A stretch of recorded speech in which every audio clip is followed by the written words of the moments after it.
What's up, everyone? Welcome back to the Home Slice.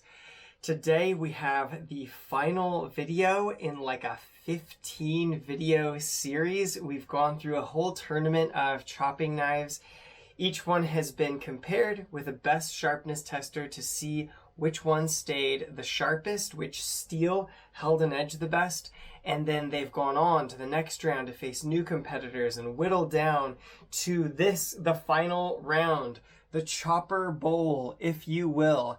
For today's episode, we will see the KaBar Becker BK7 facing off against the Survive Knives GSO 10. So I'll just say a quick word about these things and then we'll test the sharpness of them. Two incredible designs. Like this GSO 10 is just such a bulletproof design. It's an excellent chopper. It's obviously a heavier hitter than the KaBar Becker BK7, and that increased weight and length and leverage will actually be a slight disadvantage because it will lead to higher velocity hits, which will lead to dulling faster.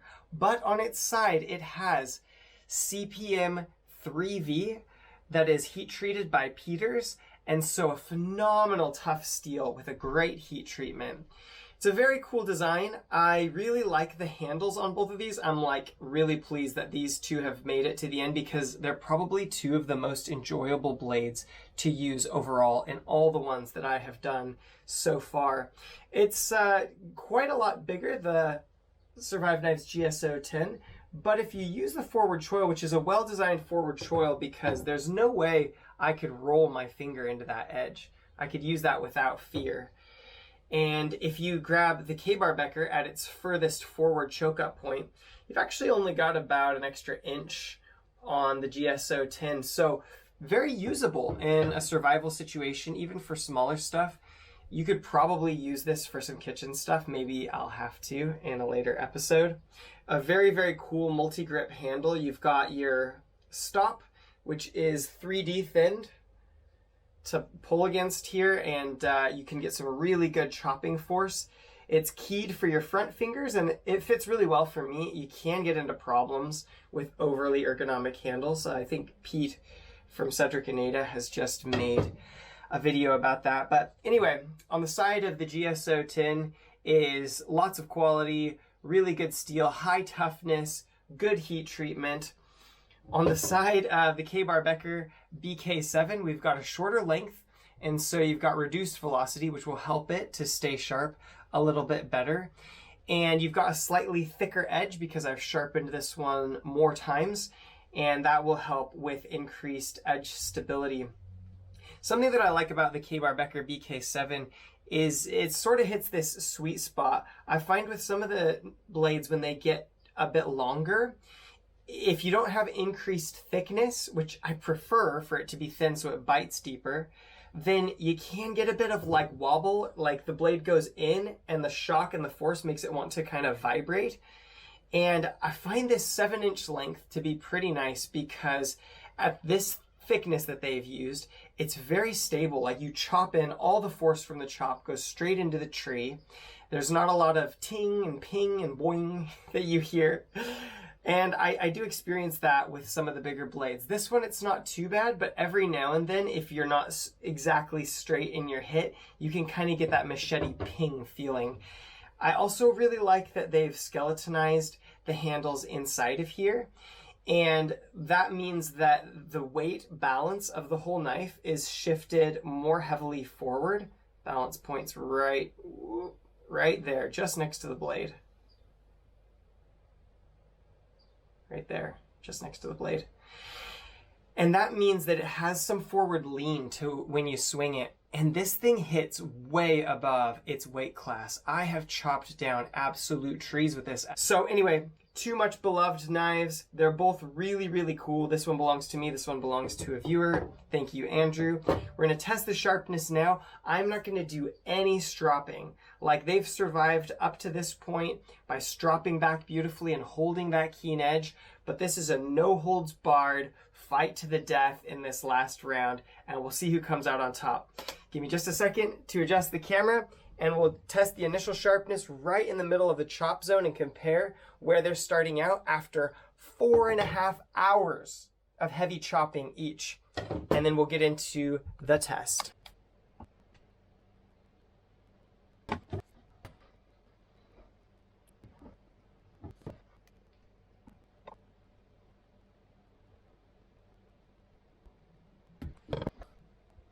All right, here at the beginning, the GSO holds the advantage with a best reading that is almost 60 grams keener than the KaBar Becker BK7, but we'll see. Part of the test is which blade doesn't take as much damage. So if there's a chip in the final test, I will test the worst and best and the middle of the chop zone areas of the edge and average the three.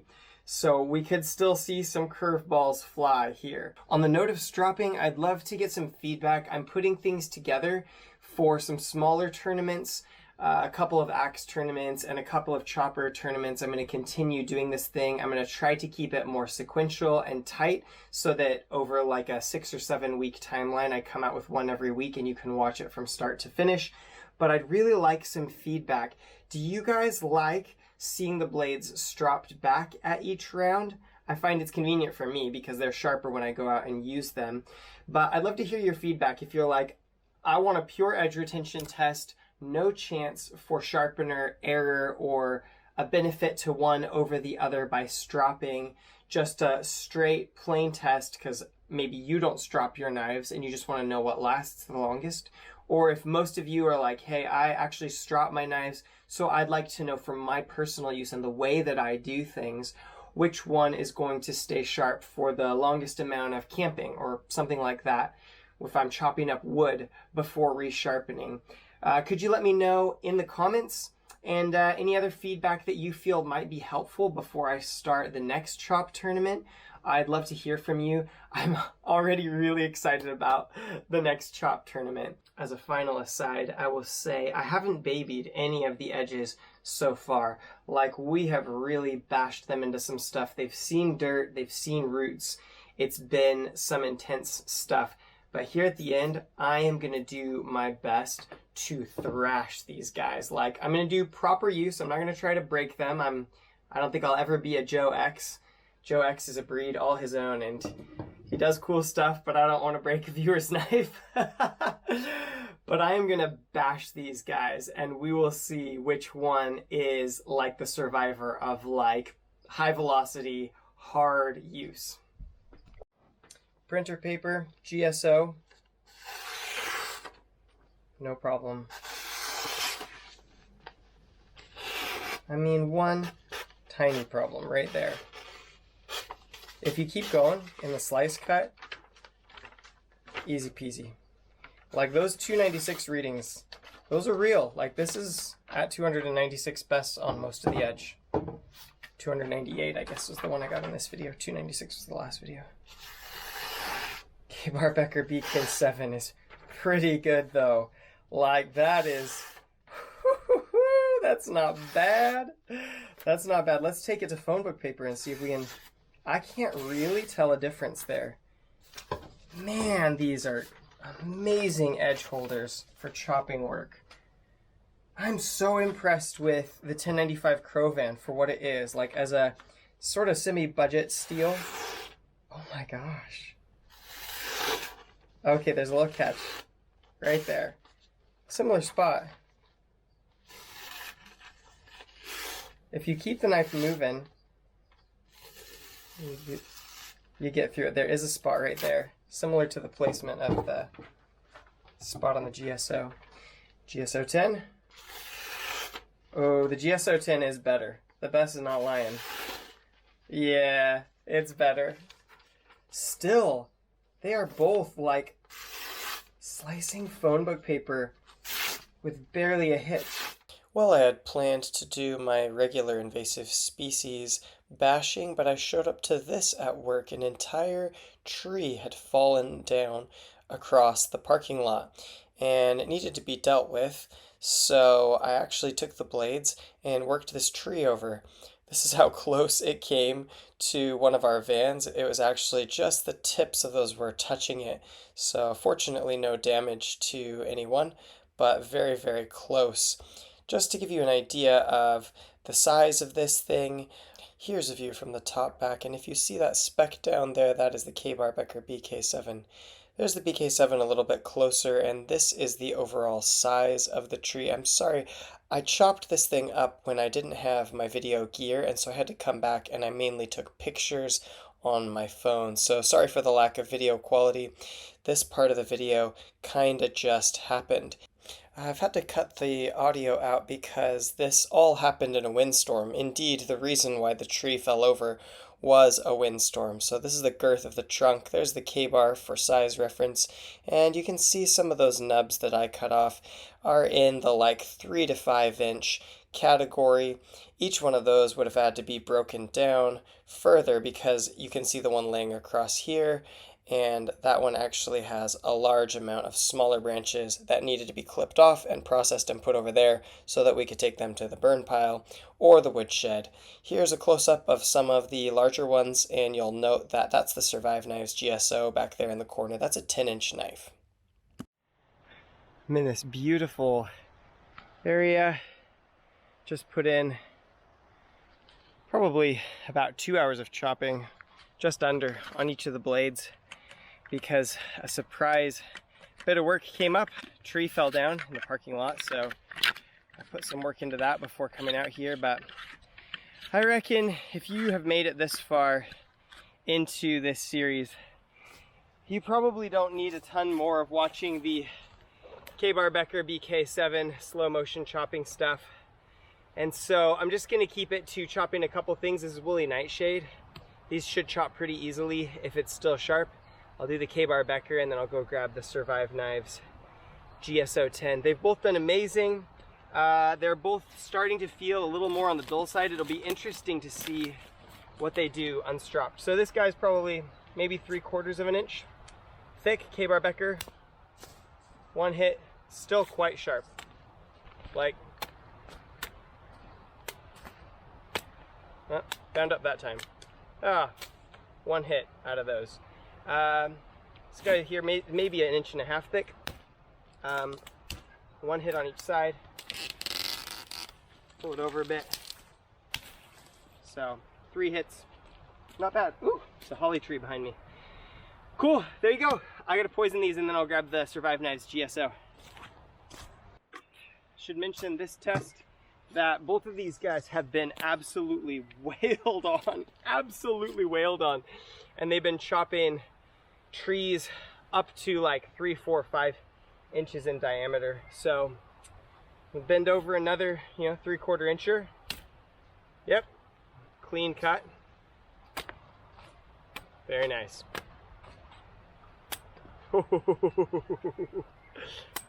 Survive Knives GSO 10, still very sharp. A little bit thicker here. Oh, I think that was my error. Get this guy out of the way. Very clean. And your 1.5 inch guy here, can you still see me?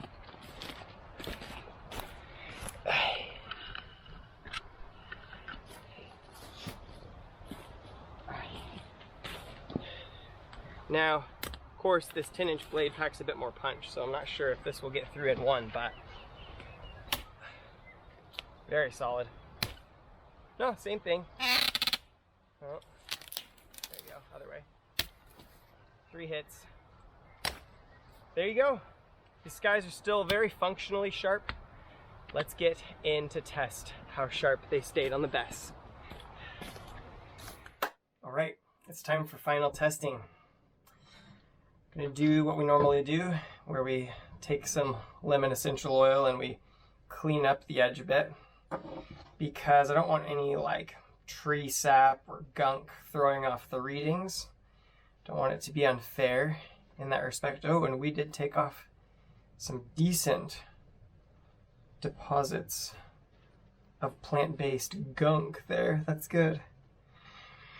KaBar Becker BK7 and the Survive Knives GSO 10. No stropping. We are gonna go strop free this time. We are gonna see what the steel did alone. It'll be very interesting to compare to the other results. Both of these have been through over 6 hours of hard chopping work, hard use. And we'll take an average of what appears to be the best, worst, and middle portions of the edge, and we'll see how we're doing. Let's get into it.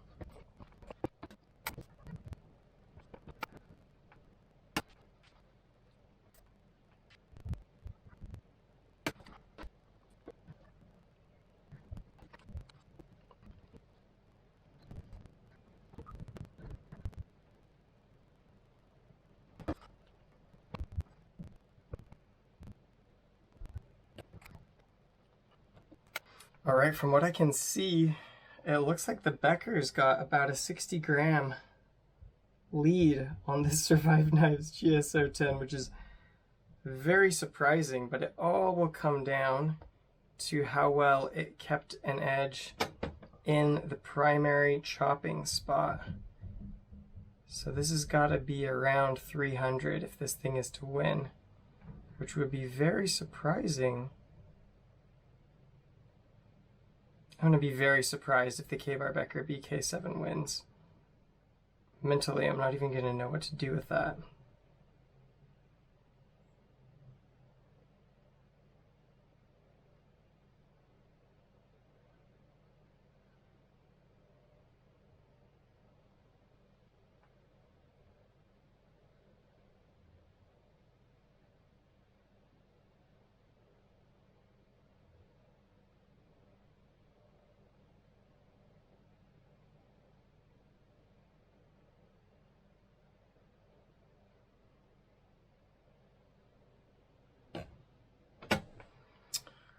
Wow. All right. I'll be back in a moment with the results. All right. After 6 hours of heavy chopping, the Survive Knives GSO 10 is at an average BESS across the blade of 398. Those of you who know a BESS machine will know those are just 3 readings of 3 sections of edge, so take what you will from the results. However, I went right in the middle of the strike zone, and I paused at 300 to give it a chance, if it was gonna snap. The slower you go with a BESS machine, the more accurate it is. So usually I'm speeding my tests up to 8 times, just so that it's not too boring for you, because usually on average I'll be running through the wire for 30 to 60 seconds, just to go as slow as is humanly possible. That is an incredible result for a heavy, fairly thick, long chopping implement that has a very, very high impact velocity. An incredible, incredible result for that. The only thing that I find slightly more incredible at this moment, and a complete surprise to me, at the outset of this chopping tournament, I had no expectations that my knife, the KaBar Becker BK7, would make it through more than the first 2 rounds, But here we are at the very last round, and this thing is averaging, I didn't test the tip because I saw there was a bigger reflective spot right here, and I hit that, and that was at 426, and I was like, oh, that's pretty dull. But this thing is averaging a 381 to 398. Which uncannily means that the KaBar Becker BK7 has won this edge retention chopping tournament. Here we are 15 episodes in, 6 hours into the testing of these knives. So many hours of testing have gone on, and this KaBar Becker BK7 has been phenomenal. Now, you should know that that doesn't mean that this steel is better than this steel.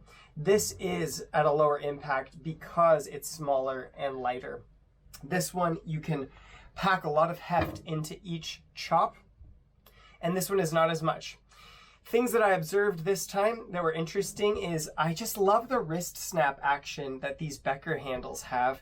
and that this knife overall has such a good balance for me. You can do kind of little chops in really, really rapid succession and get through surprisingly big things surprisingly fast. The edge stability is pretty incredible. Now, this one is a thicker edge than this one, and so that also does affect the results in that the thicker edge on my KaBar Becker as the time goes on would have increased the stability and durability of that edge apex.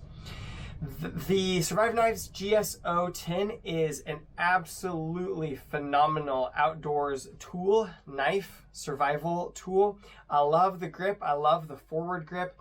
I would say that the Ethan Becker just designed one of the best things ever when he designed this handle.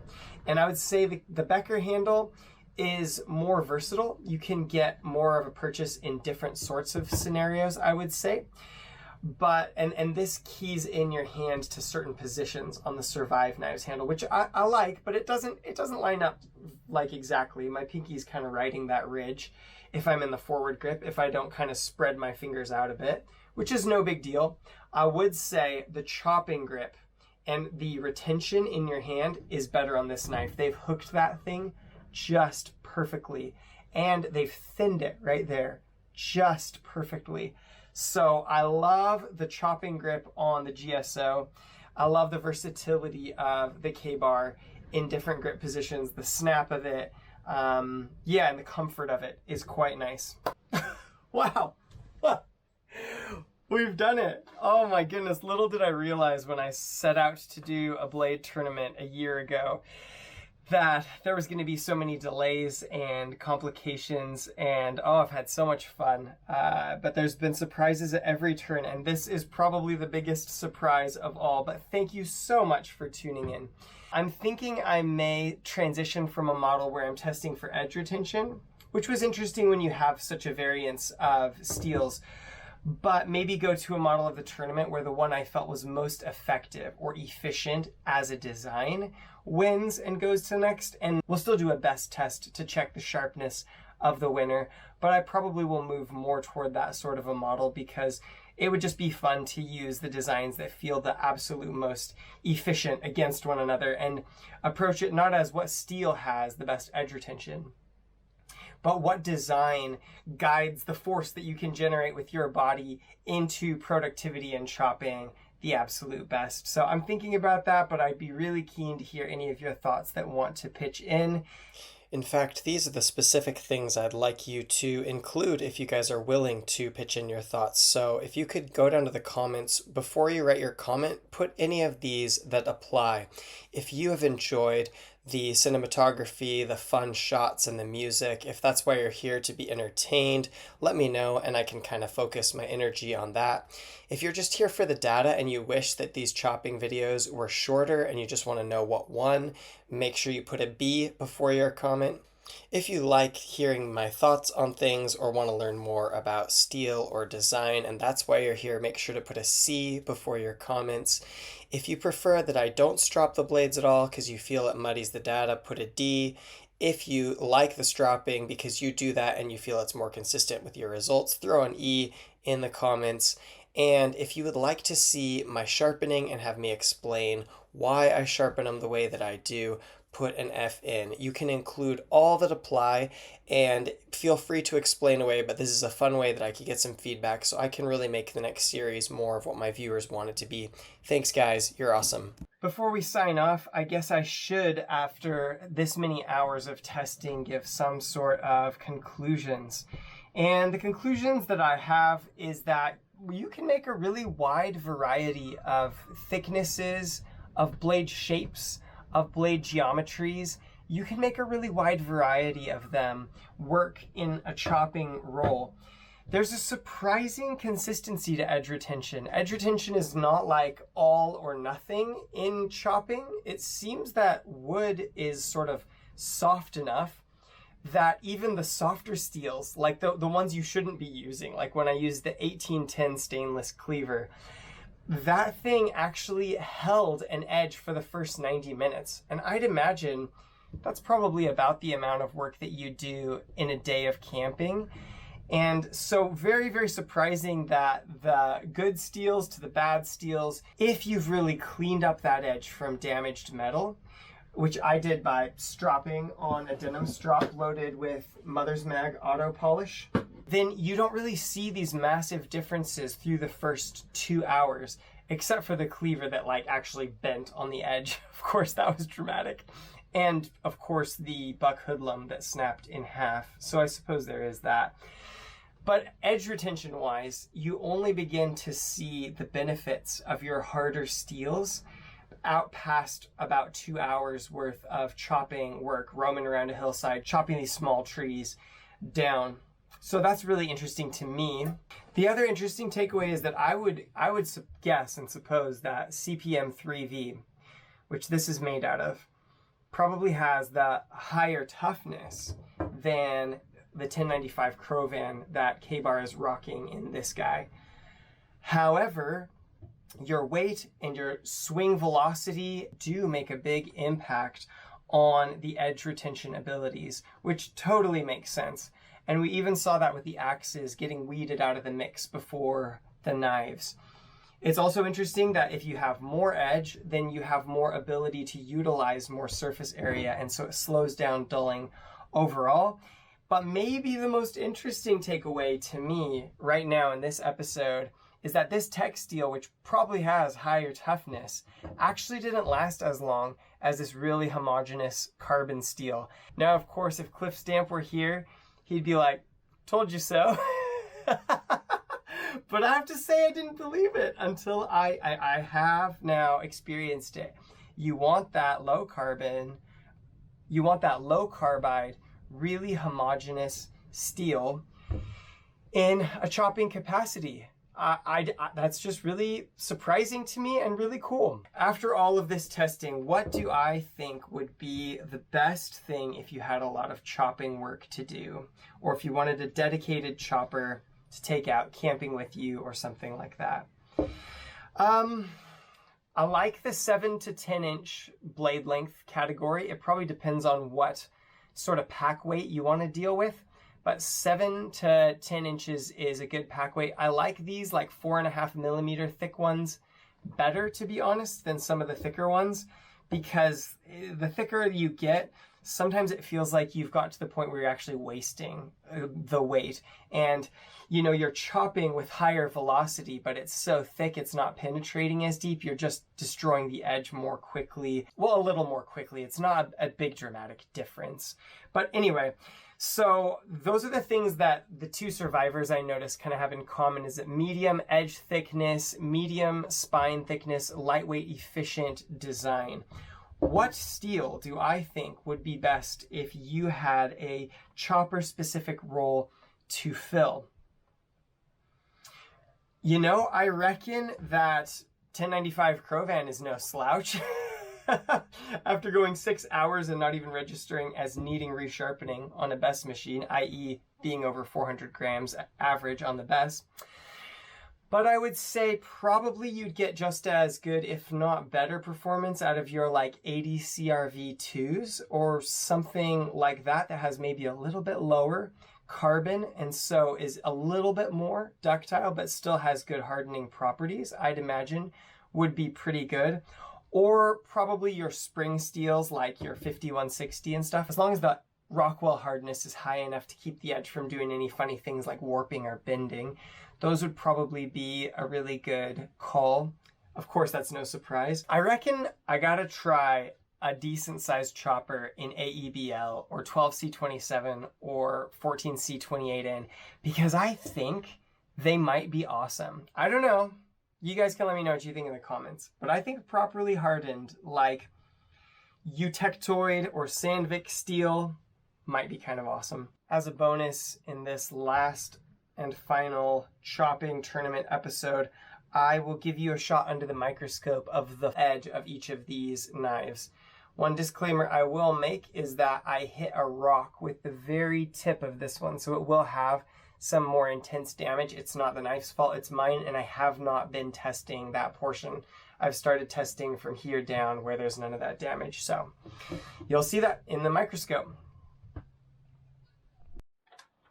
just looked at the blades under the microscope, and it does look like the Survive Knives GSO did take smaller bits of damage, but more numerous pieces of damage. I thought it'd be interesting real quick to see how they do with the phone book paper. Still doing pretty well. Still doing very well, actually. It'll be interesting to see whether the KaBar Becker wants to catch on one of those. Yeah, interesting.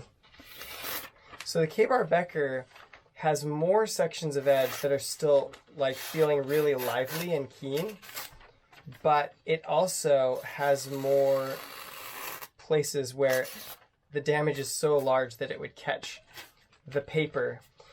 So it's a very interesting dynamic. It seems like the powder steel kept a better working edge, but the carbon steel tested better in the best machine because the keen portions of edge were, you know, still at a better level of remaining keenness. And thank you so much for tuning into this crazy, wild, adventurous ride that has been the Great Chop Tournament of 2023.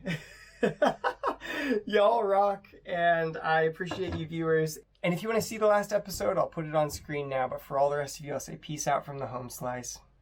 Take care, guys.